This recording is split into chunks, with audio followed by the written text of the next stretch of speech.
Good afternoon. I am so pleased to be talking today with all of you, the advocates and workers on the front lines, working every day on behalf of the Commonwealth's children. Seeking justice for victims and fighting human trafficking has always been central to my core mission, both as a public servant and also as a dad of two young children and as a person of faith.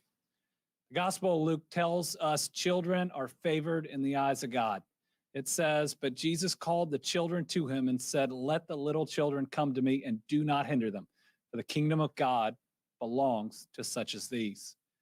We must always work to protect the young and the vulnerable. Before I became governor, I served as Kentucky's Attorney General, and my office made protecting children from abuse and exploitation our top priority. As Kentucky's AG, we prioritize the policing of digital realms where our lives are increasingly lived and where our children can be especially vulnerable. We took action to remove dozens of sex offenders from Kentucky's communities and worked with prosecutors to secure convictions and meaningful sentences for these offenders. Nearly year over year, we found, we arrested, and we incarcerated more child sex offenders than ever before. But we also knew that our survivors deserve our help, deserve our attention, and deserve a platform in which they can help others and create a better world. So I created a Survivors Council to advise us on how to craft policies, services, and training that kept victims at the center of our thoughts and our actions. Donna Pollard, who's here with us today, served on that initial council. Donna, who survived child marriage and exploitation, gave victims a voice on our council. She passed a bill through our General Assembly that had been brought up for decades, and she had the strength to get it done. And we'll have the benefit of hearing from her today. Thank you, Donna, for raising your voice, for continuing to be an advocate, for being a personal friend, and for always wanting to be out there fighting for those who've been wronged and those who've been exploited. My AG office also collaborated with Project Pivot to help develop the research we are talking about today. Now, as your governor, I'm keeping my administration laser focused on protecting all of our kids and all of our people. Today's announcement of $1 million in federal grant funding is going to help our state address the key findings of the University of Louisville Human Trafficking Research Initiative's Project Pivot. That's prevention and intervention for victims of trafficking. The resources made possible through this grant will allow my administration to address research findings that will help us better fight this scourge of human trafficking, and it's going to help us save lives. I'd like to thank Dr. Jennifer Middleton, another friend, who is a principal investigator for Project Pivot and is associate professor at the U of L Kent School of Social Work, and her entire team, which have done amazing work over the years in this crucial area. Sadly, our state has a lot of room for improvement. We consistently rank at or near the top when it comes to child abuse nationwide. We see far too many stories. We never even learn of other stories of children that are harmed in ways that most of us could never imagine, often by the people that are supposed to be protecting them. So we're marshaling the resources, all our resources, to address this scourge. In 2020, Kentucky was one of only 4 states to receive a $1 million grant related to human trafficking from the U.S. Department of Justice's Office for Victims of Crime. With today's announced grant funding, DCBS will engage with the agencies that serve our children across Kentucky to develop and implement an advisory council on human trafficking prevention and awareness. This new council will work to identify a human trafficking screening tool funded by this grant that will be used to reveal victimization for both sex and labor trafficking of children and youth. Those of us that have fought for these kids and sometimes these adults know that oftentimes a victim doesn't initially recognize that they are a victim. But oftentimes it's the horrible acts perpetrated against them that people are told are either okay, are made to believe it's their choice, or are coerced through drugs, violence, and other means. This tool is going to help us identify those that need help that might not be in that place yet to ask for it. It's going to protect children. It's going to save lives. There's no avoiding the fact that Dr. Middleton and her team's findings, they are troubling. It is a difficult and often dark world, and the things that happen to some of our kids not only bring tears to our eyes, but keep us up at night. As a dad, it's a hard thing to imagine, but it's also one that I know it's incumbent on me and all of us to work to prevent for every single child out there. Every child is a child of God. Every child deserves the protection of every adult, and no child ever makes a choice or does anything to deserve these types of acts that are perpetrated against them. Through better knowledge and better understanding, I think we can look for better solutions, and we can do more to help these kids that have been harmed, and we have a duty to try to make whole. So Kentucky, we can do better, and we must. Thank you again for your work on behalf of the Commonwealth's children and in seeking safety and justice for some of our most vulnerable citizens. God bless our Commonwealth. And next, we're going to hear from a true warrior and a scholar. She is both.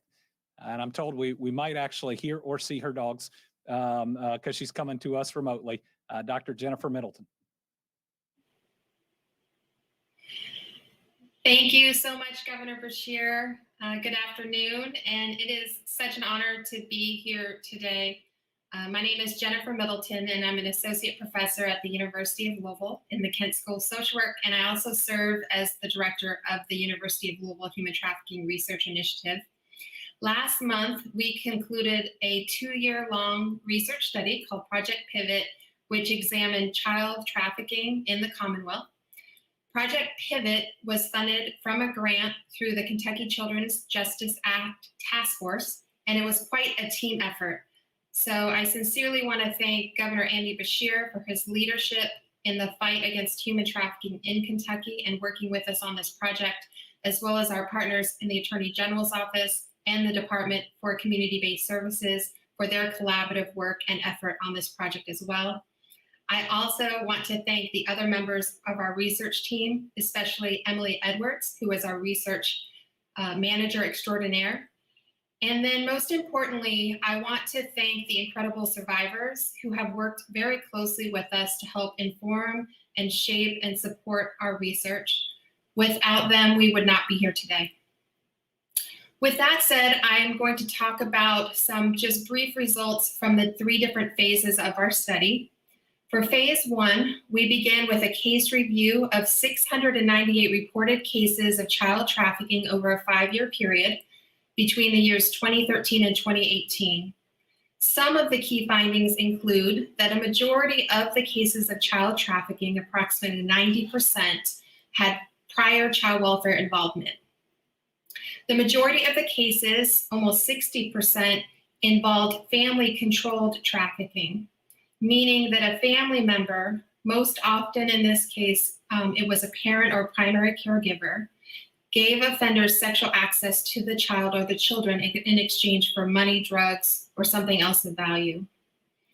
And children who were trafficked by family members were found to be younger in age, they were more likely to reside in rural communities, and they were more likely to have multiple perpetrators or buyers compared to children who are trafficked by non-family members. So what we are finding here is that the majority of the time, the crime of child trafficking isn't being carried out necessarily primarily by strangers passing through our towns. It's really happening at the hands of people in our community that we know, live next to, or interact with. And the majority of victims in our state, almost 90%, had prior child welfare involvement. So this has implications for how we educate our communities about child trafficking, as well as how we prepare child welfare workers and first responders to identify and respond to potential child victims. So for the second phase, building on that review of the 698 cases of child trafficking in Kentucky, our research team then interviewed child welfare leaders across the United States to learn more about screening tools that they used to recognize potential child trafficking victims. Our interviews revealed that 24 states have screening protocols, yet only 2 screening tools the human trafficking screening tool, and the commercial sexual exploitation identification tool were found to be validated and successfully utilized across multiple states. In addition, as part of our third phase of this project, our research team reviewed all of the Project Pivot findings with key leaders, advocates, and investigators who served on the statewide human trafficking task force. The task force generated recommendations for DCBS as a result of some of these findings.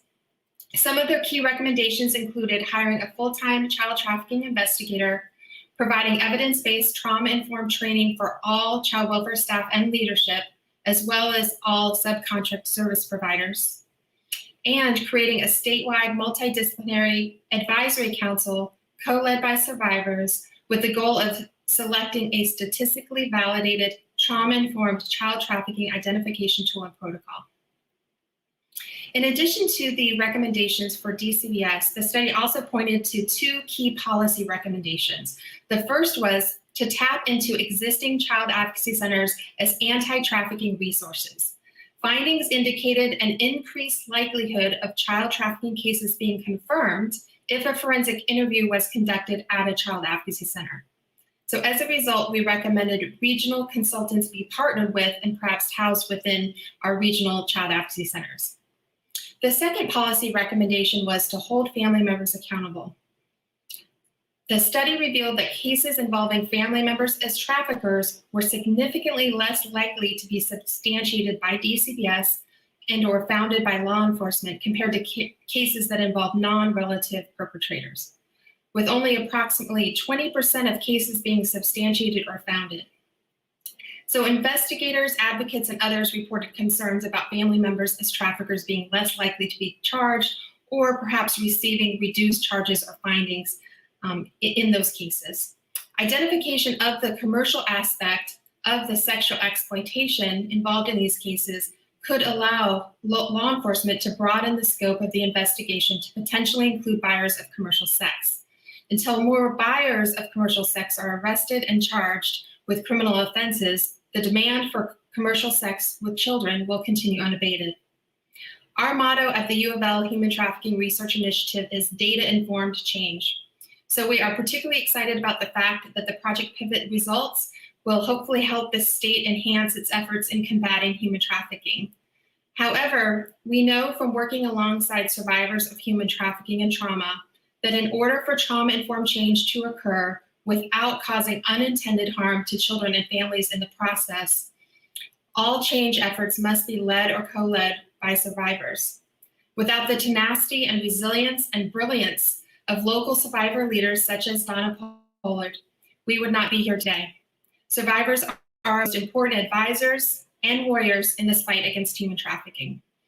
So it is with great enthusiasm that I continue to pledge my support and the resources of the U of L Human Trafficking Research Initiative to DCBS, the Governor's Office, and survivors as we continue this fight against child trafficking in Kentucky.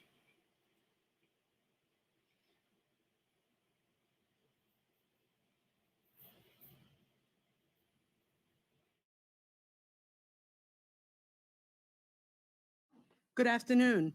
I am Marta Maria Miranda Straub, and I'm honored to be the Commissioner for the Department of Community-Based Service. I am incredibly humbled and energized by working with our governor, who I knew when he was just an attorney, and he was doing this work then because I was running the Center for Women and Families at that time. And we worked with the Kentucky Domestic Violence Association. Then he became AG, and you saw what happened, right? And now he's governor. So thank you for your stick-to-itness. Thank you for the commitment to ending violence of all forms, but specifically to children. I'm particularly honored and grateful to Dr. Middleton and U of L for the research that you have done. I have been in this field 47 years, dealing with trauma and violence and trying to unpack and prevent violence and trauma. And what I want to say is that all of my clinical experience got validated by your research. So I'm incredibly proud to say that this is reliable and replicable work. We are particularly in need of a tool that will help us assess properly, particularly our child welfare workers. DCBS manages to focus on all human trafficking, including sex trafficking, which is primarily victims of which are women, as well as labor trafficking, where there's a higher percentage of men in that area. We were able to work with our Louisville Metro Police during Derby, and were really helpful and instrumental in being able to work with the police during Derby. Derby really escalates just like Super Bowls and all other events. In case you do not know, human trafficking is the third largest business in the world, only behind drugs and guns. So this is an involvement of multiple layers, and it affects the most vulnerable among us. It is usually full of lies. It is usually full of deception. Folks do not get medical care. And in the case of children, the primary perpetrators are family members.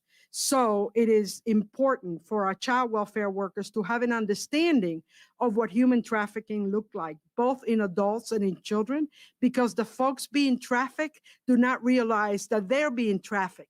And a lot of the agencies, including many of us, social service agencies, do not have the tools necessary to be able to do that. This is now different as a result of Pivot. So we are incredibly excited to be part of, and all the recommendations made by Project Pivot around both policy, which is crucial, training of our child welfare, and developing a council as well as a set of content experts that can provide clinical support and supervision to our staff to be able to move forward. We are excited, we are committed, we are here with you, and we are very grateful to have U of L. We're very grateful to have our governor to be able to help our workers being able to do the right thing by survivors. So I am excited to tell you that we're here to hold families accountable for those who are trafficked children. And we are tapping all of the resource and child welfare agencies to be able to help us do this statewide. So my heart sings because this is an awful scar on our children. It is an incredibly damaging psychological, mental health, and physical on the adults.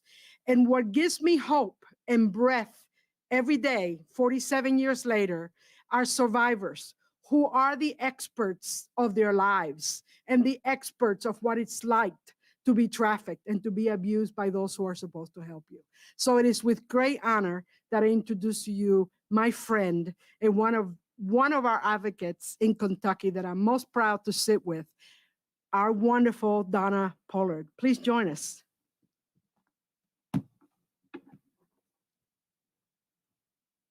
Thank you so much, Commissioner. And good afternoon, everyone. My name is Donna Pollard, and I am the founder and CEO of Survivors Corner. We are a nonprofit organization empowering trauma survivors to deepen their healing and become social justice advocates for change. I am also a survivor of child abuse, child marriage, and commercial sexual exploitation. As many of us know, abuse and exploitation often runs through multiple generations. This is certainly the case in my own family. Having grown up being beaten and abused in other ways paved the way for me to become vulnerable to the manipulation my perpetrator used when he began grooming me and ultimately exploiting me. And unfortunately, I must share with you that this was made possible by my mother allowing and even encouraging it because of her own woundedness and unaddressed traumas. In looking at the data from Project Pivot, we can see the scenario play out in the lives of so many innocent children. And as a mother and community leader, I know that each of us who have spoken with you here today are determined to break the cycles so that children can have a shot at thriving in life instead of having to struggle to survive. You know, being here at the Capitol today to acknowledge the great research of Project Pivot and the resulting tools that will ultimately make our communities safer feels like coming full circle in a way. You see, it was back in 2016 that I first attended a press conference where Governor Beshear, who was then Attorney General, spoke of his powerful work in his office and that they were performing to combat human trafficking and empower survivors. It was at this time and hearing his sincere dedication to fostering safety and healing in our communities that were impacted by human trafficking that I realized my perpetrators' crimes against me are not my shame to carry. And through this awareness came the relief of liberation. And I realized that my purpose in this life was to bring this liberation to other survivors, whether it's through my own nonprofit, through my advocacy work, or the incredible partnerships with organizations such as the University of Louisville's Human Trafficking Research Initiative and Catholic Charities' Bakita Empowerment Initiative. These partners understand how critical and meaningful it is to center survivor voices as the truest experts through our lived experiences. For example, Dr. Jennifer Middleton, who you just heard from, of the U of L Human Trafficking Research Initiative, has exemplified allyship and accompaniment since we met in 2016 by providing pro bono consultation for my nonprofit and data analysis for my advocacy. I have also been given the honor and privilege to become a facilitator of an exploitation prevention program through Catholic Charities' Bakita Empowerment Initiative. And because of the leaders that I am surrounded by today, I get to awaken each day knowing that I have the opportunity to inspire strength and healing in the lives of those who are vulnerable and hurting. Yes, I was abused and exploited, but the abuse and trauma is only a snapshot of my story. The rest is rooted in resilience, strength, and ultimately my ability to use my experience to advance the healing of our communities forward. And for any survivors that are suffering in silence, I want you to know you are not alone. You have advocates and allies in each of us that have spoken with you here today, and you matter. You have the power to transform your pain into purpose and break these generational cycles once and for all. And as is the mantra of Team Kentucky, we are in this together, and we will get through this together. Thank you.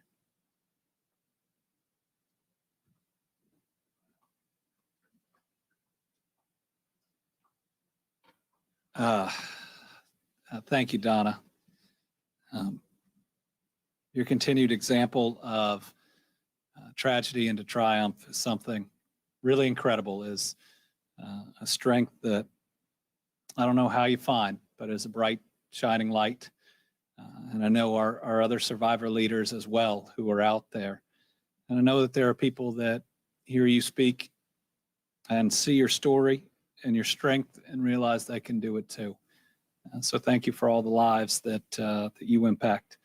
And I know there's a lot more work to be done. But when you've got folks like Dr. Middleton and Marta and Donna and so many others that are out there fighting the good fight, there ought to be a better world in front of us. So we got just a couple reporters today. Let's start with Eileen Street from Spectrum News.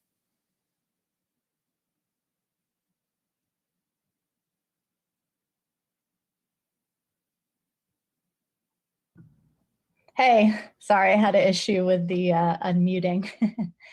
No problem. Hey, I just wanted to ask, when I looked over the Project Pivot report for 2021, it seemed like the focus is on child trafficking.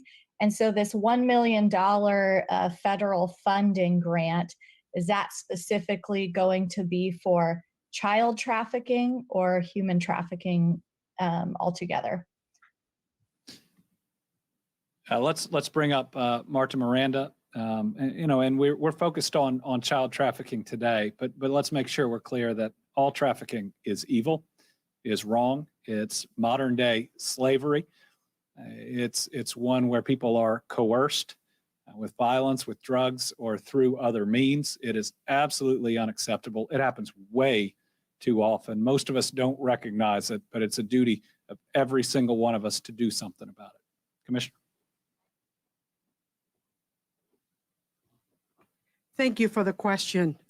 Yes, trafficking, of course, involves adults The majority of traffic folks are women, usually for sex trafficking. And then we have men mostly for labor trafficking. Today's grant, Pivot, and the screening tool that is focusing on this press conference is on child trafficking. However, we work with Catholic Charities in the Beshear Center to also develop a screening tool that would encompass all other forms of trafficking in addition to child trafficking. So DCVS is committed to all trafficking. The primary form of trafficking that I have experience with is both is with sex trafficking as a result of my work at the Center for Women and Families. And 25 years ago, Catholic Charities and I did research and presented at the UN on human trafficking in Kentucky during Derby. So this is not new. We know at that point, we had no idea about how many children were also victims. So what this is doing, we have another $1 million grant that is going to focus on labor trafficking and adults. This is another beautiful opportunity and resources as a result of the work of Dr. Middleton and her team to focus on child sex trafficking, which has really been at the background. As we looked at trafficking in general, we mostly have focused on adults. So we know adults are there. We know we need to tackle that. We have another $1 million to do that work. Today, we're focusing on child sex trafficking, and Project Pivots is about child sex trafficking. So thank you, and I appreciate you asking the question. And just think about the importance of this tool. You have a child, maybe even a young child, that's been exploited by a parent. The person we're supposed to be able to trust most in life, the person that's supposed to fight for us, not take advantage of us. And having that right tool to where that child can give you the information when they most likely want to protect that person, even though they're harming them, is so important for us to be able to do the right thing by that child. Tom Latek, Kentucky Today. Hello, Governor. In some businesses, like let's say restaurants and bars, servers have to take training to recognize when people have had too much and they should be cut off from alcohol. Have you given any thought to perhaps championing some legislation, or maybe even through regulation, having like hotels employees be trained in what to look for when it comes to human trafficking? Thanks for the question, Tom. I did that as Attorney General. We had a program where we launched and even certified hotels that would train all their workers across Kentucky to recognize the signs of human trafficking. It was because the first victim that we saved in the Attorney General's office just shortly after I became AG was because a hotel clerk saw something that looked off and made a call. And that's all that it takes. I know we are moving the Human Trafficking Task Force, not the task force, but the law enforcement unit inside, the cold case unit inside the Attorney General's office, inside the Kentucky State Police now. And so we're going to be looking for more opportunities to get out in front on the education piece, especially now that we're going to see more people out and about. The tool is also pretty important because a lot of those that may have been exploited in this last year may have had fewer opportunities to ask for help and to seek help. So now is the time. There's incumbent on all of us. When you see something wrong and the signs are out there, and Free to Hope does a lot of education on it, many others, and we've got to continue that. It's an everybody together issue that we've got to address. We need people to be willing to make that call, even though it's uncomfortable. All right, tough topic, but it's something that occurs, and these are folks that need our help. Oftentimes the most vulnerable, oftentimes the most marginalized. My faith teaches me that this is exactly who. We got to be making sure that we're protecting exactly who we have to be helping. And we're going to fight every single day from the governor's office, and I'm sure in every other branch of state, city, and local government, and to make sure that we reach a point in time where this never happens to any Kentucky child, or for that matter, adult. Thank y'all, and we'll keep up the fight.